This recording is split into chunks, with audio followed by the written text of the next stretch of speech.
Опа! Неделя 12:12, Люлин 1.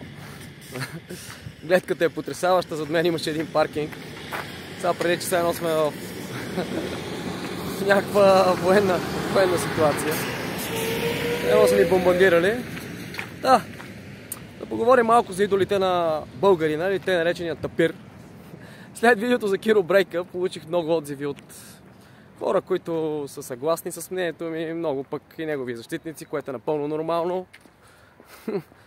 Много интересно е как българин има такава психология да защитава отрепките, да защитава престъпниците.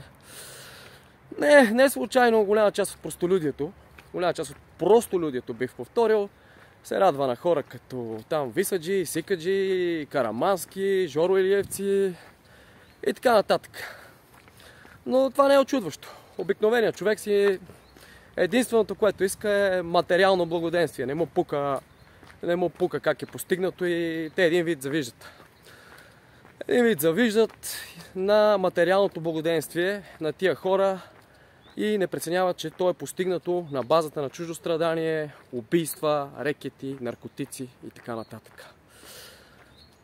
Скъпи ми българи от простолюдието и хора, които тук нещо върти. Не мога да ви разбера. Не мога да ви разбера как могат да са ви герои такива нещастници, как могат да се радвате на хора, които изнасилват, убиват, мачкат. Затова ли е борбата? Борбата да имате едно скапано БМВ, лъскаво или затова ли е борбата? Да имате една жена до вас с фалшиви гърди, с фалшива усмивка, тя да си ляга с вас само защото имате пари. И в същия момент да ви върти с още 2-3. Това ли са ви целите? Това ли са ви амбициите? Един фалшив живот. Вие да оправдавате престъпленията и безчинствата си с това, че и другите го правят. Доста странно като мислене, но простия човек не мога да му хванеш мисълта. Бих ги сравнил с тапири, но тапир е доста красиво животно. Така, много интересна тема за размисъл. Бих желал в канала ми да останат хора, които не симпатизират там на Жоро Илиевци, на Филине изроди. А Брейка, защитайте го. Защитайте един наркоман, защото всеки, който пуши е наркоман. Пушенето е наркомания. За необразованите, неграмотните може да го потърсите там някъде в интернет или някоя книжка. Или да отидете при някой лекар и да попитате наркомани ли са пушачите. Относно това, с какво друсам? Друсам с дрогата на бегача. Друсам с 10 км бягане, 5 км бягане, друсам с тенис. Друсам с това да изледа да се видя с приятни хора. Така се друсам аз. Да се видя с интелигентни, мислещи, можещи, приятни хора. Това е моето друсане. Идолите ви друсат с цигарки. Идолите ви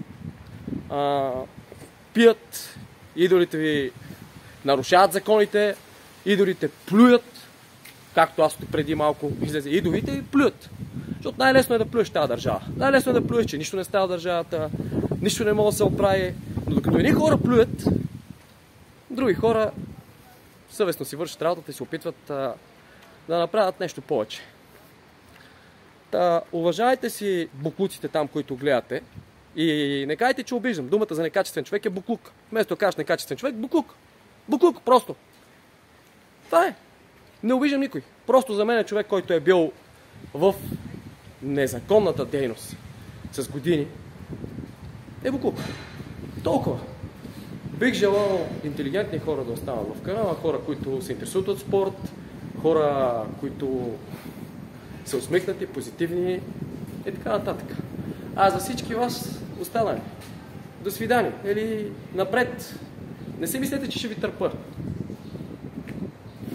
Лек и успешен ден на всички прекрасни хора, на всички хора, които имат желание да спортуват, които имат желание да танцуват, да пеят, да се радват и да изграждат хубави български семейства.